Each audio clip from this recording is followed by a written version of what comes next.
Welcome to Chapter 12, our chapter on social psychology. It's quite arguable that the field of social psychology has had the greatest impact of all the disciplines in terms of other academic areas and psychology itself. We're going to look at many classic theories and also touch on many very pertinent and relevant issues to modern day society, such as systemic racism. So I think you'll find this chapter particularly useful if you're a psychology concentration person. You will be taking this course. And if you need a social science course or a liberal arts course, perhaps consider taking social psychology. So let's jump into it.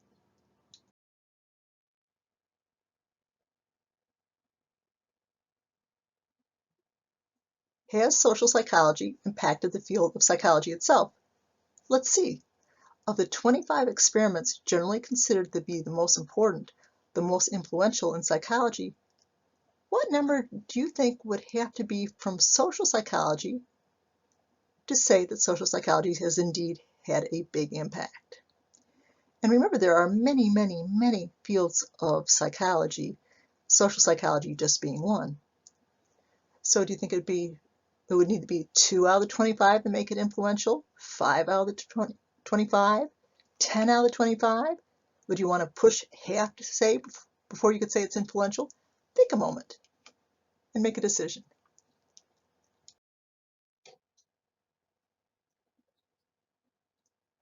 There's no right or wrong answer to that question you were just asked, but in terms of the factual part, which is obtainable, decidable, 12 of the 25 were from social psychology. That's pushing half. So has social psychology impacted the field of psychology itself? Tremendously. Absolutely tremendously. For a definition, let's say that social psychology studies how people, three blanks. Take a moment and see if you can decide what should go in those three blanks. Did you say id, ego, superego? Not so much. That'd be Freud's personality constructs. Physical, cognitive, and socio-emotional? No, that's what developmental psychology studies. If you wanted to think, act, and feel, or any synonyms, you are indeed quite correct, quite right.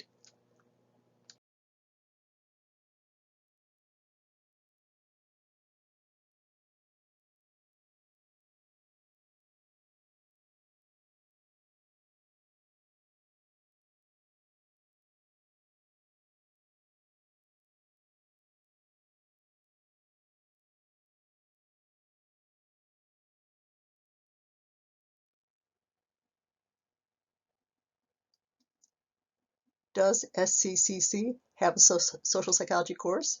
Why, yes, it does. Psych 226. So if you need a liberal arts elective, or a social science elective, or a psychology elective, it would be a good course. But if you're in the psychology concentration, you are actually required to take it. The book on the left, shown on the left, is what we're currently using in the course.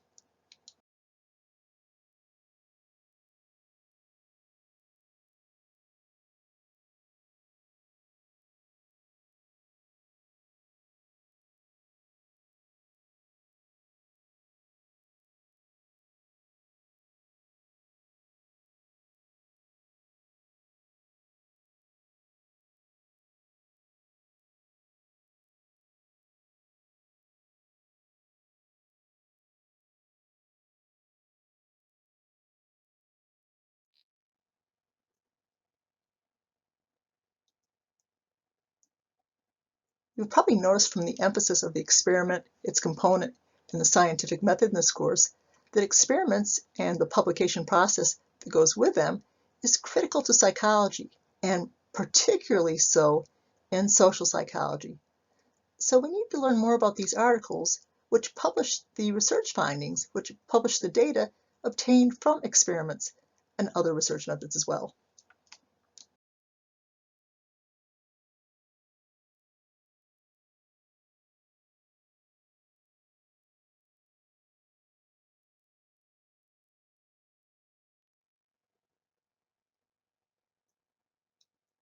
So the social psychologists writing the research that you might be reading in these scholarly journals have used the scientific method to develop their hypothesis and to test it. So we just Covered this way back in Chapter 2, but this might be a very appropriate point to do a brief review. So before you go to the next slide, see if you can remember in order the basic steps of the scientific method. Don't peek until you do this, please.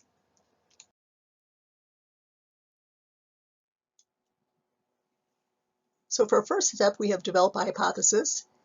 The asterisk means I'm going to have some cautions for you in the next slide based on common mistakes I see students make on tests. You cannot put the word hypothesis. It's a lazy answer. It's not a complete concept.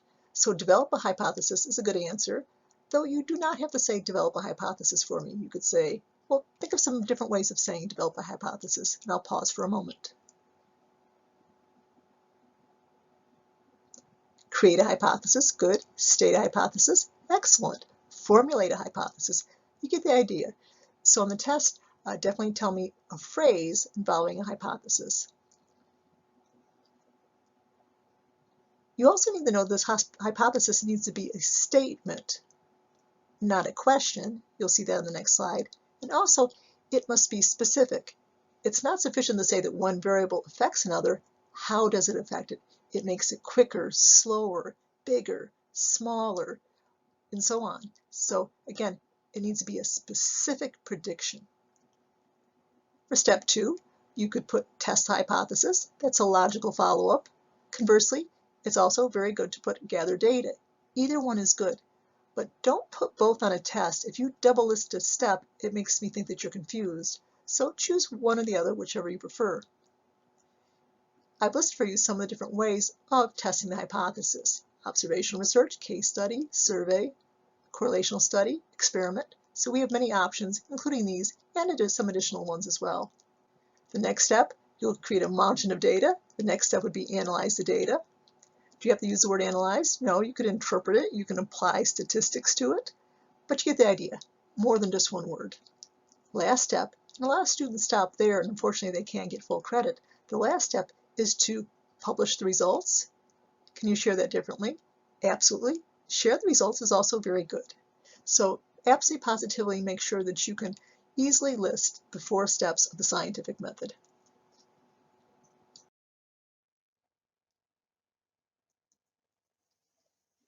So it's important that you understand the difference between a magazine and a scholarly journal. Let's start with a magazine. So where can you get a magazine? CVS, the supermarket, Walmart's, and they're very affordable. Well, not as much as they used to be. Maybe $8, $12, maybe a little bit more nowadays. Versus a journal, for a year's subscription, you could easily pay $200, $300, $400, $500. So certainly a big difference in cost. Magazines, articles are often unsigned. They're just done by a staff writer. Journal articles will have clear authorship. Magazines are often written for somebody outside the field. The scholarly journal article, on the other hand, is written by an expert, often for either other academics or students in college. Magazines don't have a reference section, but a scholarly journal absolutely will have a reference section. If it's a psychology journal, it'll use APA format, American Psychological Association. So again, magazines written for general public, scholarly journals written for an academic audience.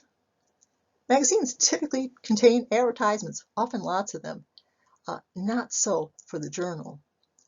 Additionally, the journal will utilize the special language of that field and is often published by an association such as the APA, American Psychological Association, or by a scholarly press. So these are some basic differences between a journal and a magazine.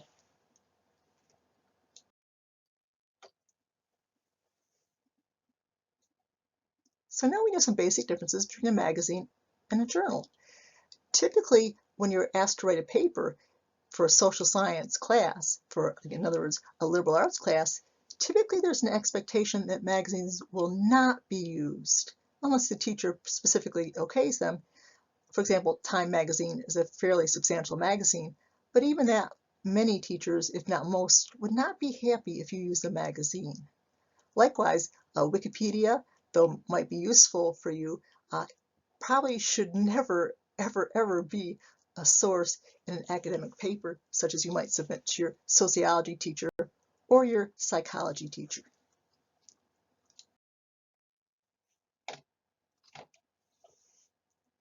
So if you were looking at articles in a database, perhaps a social science or a psychology database, you would come across two main categories of articles. Consider on the right the literature review. It looks at all the recent research in a particular research area and critically evaluates them. So they're summarizing research that's conducted. They are not conducting research themselves. That's not their purpose. Now this would contrast to an empirical study in which we'll have the typical sections of maybe abstract, definitely introduction, materials, methods, results, and discussion. In this sort of study, maybe an experiment was run or a correlational study was run. You get the idea. They interacted with subjects, collected data, and interpret their data. Often your teacher will, in asking you to do a paper for an advanced class, sociology, psychology, or the like, will often want you to do an empirical study over a literature review. So read the teacher's directions carefully to make sure that you're meeting the criteria of his or her assignment.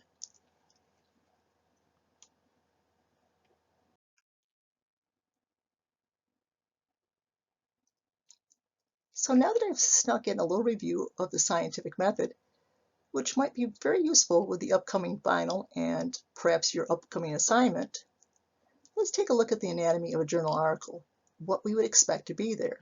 Typically, there's an abstract, provides a good overall summary for the paper. So in a future course, if you're deciding whether or not you want to use that particular research article, there's no need to read the entire research article to make the decision. You can look just at the abstract. If it looks very good, well, then maybe read more on that point. After the abstract, there'll be an introduction.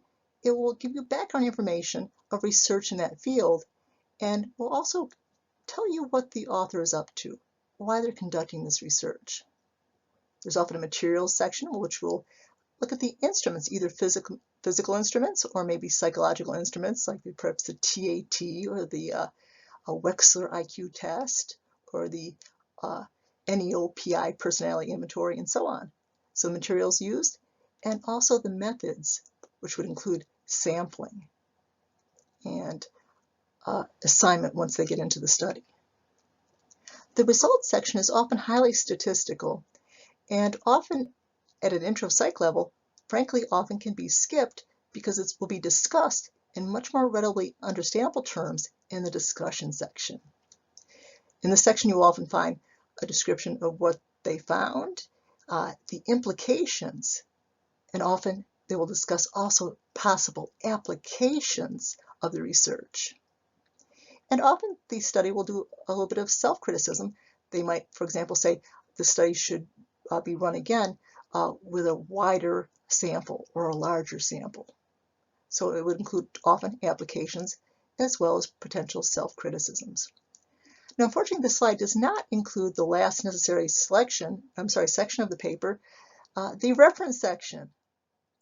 So, and it will be citing all the sources that were used in the paper. If they were cited, they will appear in the reference section, of course, in proper APA format. Now, I would also like you to know that for true journal articles, they are peer-reviewed, which means that experiment or that observational study or that correlational study, what have you, that research was submitted to a panel of experts. The panel of experts looked at the hypothesis and how it was tested. That would include their sampling procedure, how they analyzed their data, and if the conclusions they drew were justifiable. So this necessary critical step would not be found in a magazine, but is a hallmark of true scientific research, this peer-reviewed article process.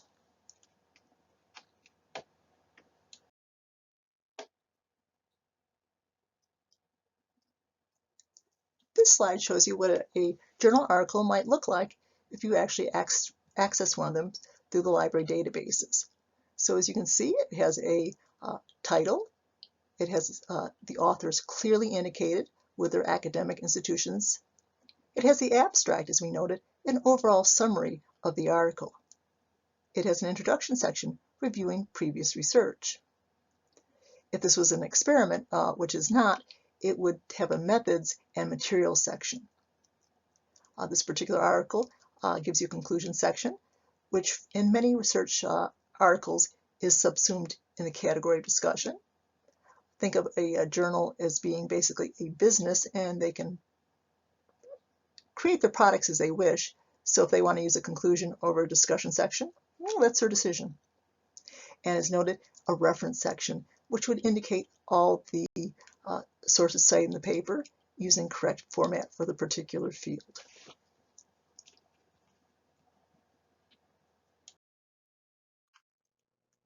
For our definition, let's say that social psychology studies how people, three blanks. Take a moment and see if you can decide what should go in those three blanks. Did you say id, ego, superego? Not so much. That'd be Freud's personality constructs. Physical, cognitive, and socio-emotional? No, that's what developmental psychology studies. If you wanted to think, act, and feel, or any synonyms, you are indeed quite correct, quite right. I've seen one chapter we can't cover all the content that one would in a full semester course. If you're in the psychology concentration, you will take social psychology, and for others, they will opt to take it as a liberal arts or social science elective. But again, so I decided to choose the topic of attitudes since they're very relevant to all our lives. We all have them, they're all influential. Let's define attitudes as judgments. It could be your judgment about a thing, an event, an idea. So we judge people, we judge products, we judge politics, ideas, we judge so many things. Attitudes can be simple or complex.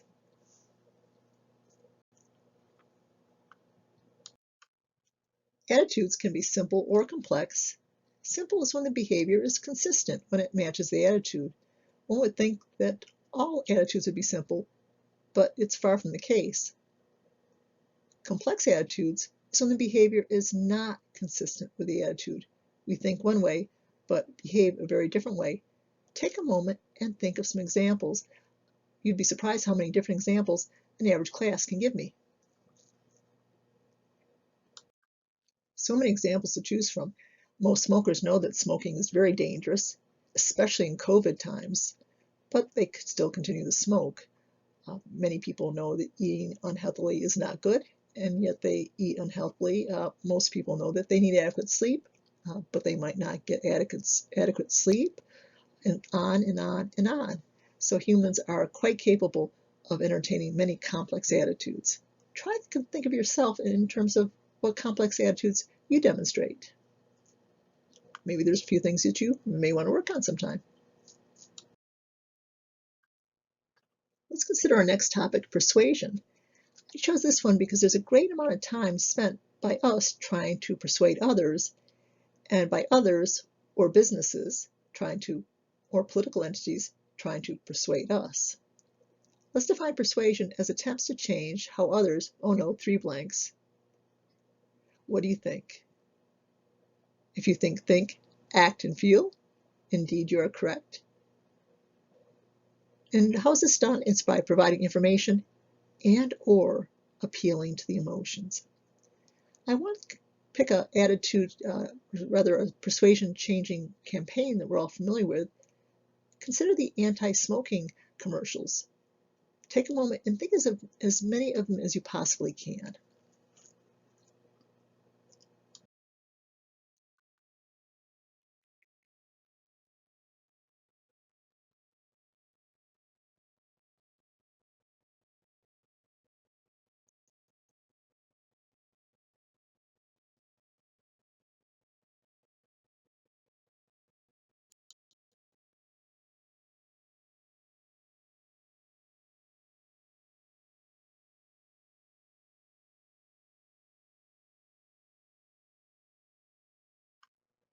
If you said an emotional appeal, I would strongly agree with you. Yes, it does have informational content, but most people are repulsed by the gaping permanent hole left in this man's neck by a tracheotomy. I assume that you did know that smoking is a leading cause of cancer, But did you know that 85% of lung cancers are caused by tobacco use? So in terms of this particular slide, it's hard to sympathize with a person. The person is just an X-ray. So if you said informational, I would agree with you. I assume that most of you have seen the commercials with this woman.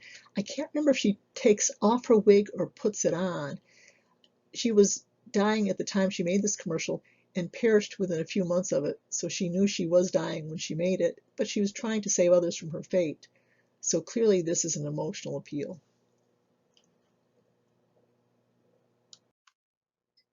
You probably haven't seen this particular ad before. I think it's effective. I find it interesting to look at the differential reaction to my male versus female students. All in all, the female students find it to be much funnier. I assume because for the male student, it's more of an aha, more of an informational message than for women. But in any case, the laughter that you might, or the chuckling you might have experienced would suggest that this is probably more of a emotional appeal than an informational appeal. But it is very clearly strong on both. Let's continue our discussion with persuasion, looking at 4 of the many persuasion techniques. You've probably used one on someone at sometime in the past, probably many, many times, and they've been used on you undoubtedly many times as well. Let's start with mere exposure effect. The idea behind this is merely getting exposed to something will increase your liking of it. It assumes that you don't detest it at the beginning. It works much better for neutral things or things that you maybe dislike a little bit. Can you think of any examples of things that you didn't initially like, but they grew on you? Take a moment. Students often volunteer many answers. It might be a particular food that they didn't like it the first few times they tried it, and now they love it. It might be a style of music. It might be a particular singer, a particular actor, a particular genre of music or reading. It might be a haircut or a body ornamentation. You might make fun of it, and then later you're using it yourself. Now, the validity effect is often confused by students on a test, because if you'll notice the definitions, they start out identical, and many times on the test, the student just reads the first phrase and automatically goes to the mere exposure effect, the first one that you learned. Clearly, you have to read the secondary phrase after the comma. Think of the word validity. If you ask somebody, is that valid? You're asking, well, is it true? So the validity effect, the more you get exposed to something, the more we believe it to be true.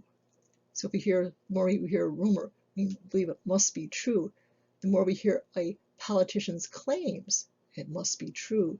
The more we hear a company's product claims, the more we hear it, the more we believe it to be true. This is used as quite frequently by businesses and politicians. Next, consider a door in the face. Think of getting the door slammed in your face. You must have done something pretty bad, pretty outrageous, yes? So in this one, it's when a large, unreasonable request is followed by what you really want. Research is clear. You're much more likely to get your request if you use this technique as opposed to asking for what you really want. Take a moment and think, have you ever used this? Maybe on a parent, an employer, maybe a teacher. So think a moment. So if you ask for a raise, you always ask for more than you want. If you're selling something on Craigslist or whatever, you certainly put a much higher price than what you want. If you're asking parents for money, you certainly must ask for more than what you really want. If you're asking for a certain time to stay out nights, you certainly have to ask for more than you really want. And by doing this technique, you're more likely to get what you really wanted because you asked for much more. Next one also involves a door, foot in the door. It was named regarding the days of old in which men used to make their living by being a door-to-door salesman. He would knock on the door, the woman of the house would answer. She was a housewife, so she was there. He would put his foot literally into the door so she could not shut it and start talking his spiel of sales. She had to listen to it, and because she had to listen, she might like it, she might buy. So by putting his foot in the door, he was putting his foot into the door of an opportunity as well as literally into the door. So in this one, a small request, something that you're really not so interested in, a small request is followed by the bigger, real request. This one takes a little planning. Let's say that you want to have your neighbor take care of your dog for a weekend because you're going away and you can't take your dog and you don't want to take it to a vet and pay the money and stress out your dog. But your neighbor that you're friendly with has never taken care of your dog. Your neighbor likes your dog but has never taken care of it. So you might ask them one day after work, maybe you're working late, could you walk the dog? The neighbor does. And then another time you have to work late, you ask the neighbor and the neighbor does. Maybe give the neighbor a small gift each time, a small favor. And then you hit them up for the full weekend. You're much more likely to get this request. Or it could be maybe borrowing a sibling's vehicle for a weekend and you've never driven it. Well, maybe you want to start with a few runs at Stewart's first and buy them something too, and then maybe evening. So the small request puts your foot in the door for what you truly want. So these persuasion techniques are all tested, all very true, but now that you know about them, you've got to use your knowledge for good, not evil. Let's see how you did. In our first example, a big request followed by a small, that would have to be the door in the face. Next one, small request followed by a big one. That would have to be a foot in the door. The third one, hearing something a few times and believing it. The more you hear something, the more you believe it to be true. The validity effect. And the last one, the more you try it, the more you like it. That's got to be the mere exposure effect. How did you do? Let's consider one of these 4 techniques of persuasion. We'll have to wait to see which one it is. Let's apply it to global warming or global climate change if you prefer. I'd like to start by asking you, what % of scientists do you think agree that it is a real phenomenon and that it is primarily caused by human activity? So put a percentage into your mind. And normally I have every student in the class give me a percentage. Usually low estimates are around maybe 50, 60%. High estimates are 100. What number would you choose?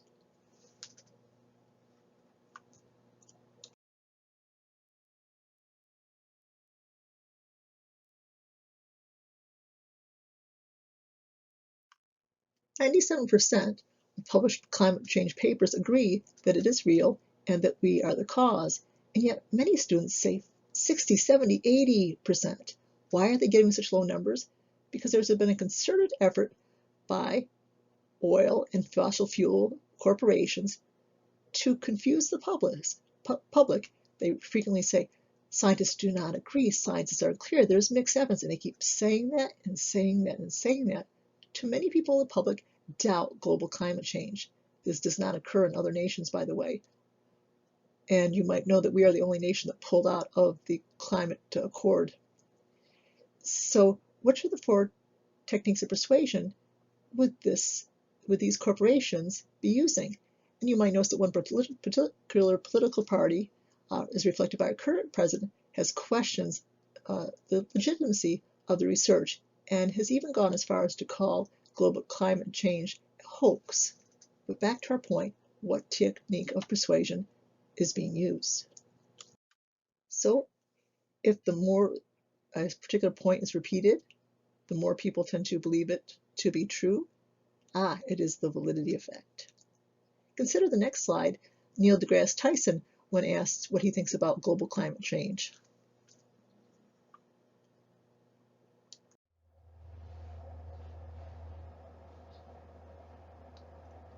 So let's look at the first question. Social psychology is a blend of 2 social sciences. Which 2? Well, hopefully you're going to say psychology is one, and sociology, not society, but it's got to be sociology. What type of 2 attitudes did we discuss? Oh, what type did we note? Well, simple and complex. In our definition of persuasion, attempts to change how other people something, something, or something. Hopefully you were tempted by think, or maybe you were feeling fancy and went with the word cognition. Hopefully you chose one blank is feeling, or perhaps you went with the word emotion, or one blank behavior or actions. How do we do this? Well, we can either provide information or appeals to the person's emotions. Now, for the last 4 questions, you're going to use the answers on the bottom of the page. But before you do so, is a fill in the blank question. Let's do a little memory chapter review. Is it a recognition-based question, a gist-based question, recall with cues, or recall without cues? Again, fill in the blank when the answers are provided. Well, you're probably tempted by either recognition or recall with cues. Hopefully you went with recognition, because an answer is more than a cue. It's not a hint like, oh, it's a two-letter word, or it's got a hyphen, or it begins with a V. No, if the actual answer is sitting there, it's much more than a cue. It's recognizing the answer before you, so recognition. Okay, let's go to those 4 possibilities of persuasion techniques. The small request, followed by the bigger, well, you're putting your foot in the door. The more we get exposed to something, the more we, well, what's the last part? Is it like it or believe it to be true? Well, this question's asking about believe it to be true, or in other words, believe it to be valid, so validity effect. For the third one, the large and reasonable request that they should probably slam the door in your face, the large and reasonable request, followed by the small real request, door in the face. And the last one, the more we get exposed to something, the more we tend to, it says like it, so that one will be the mere exposure. Hopefully you did well. If not, I'll repeat later on perhaps.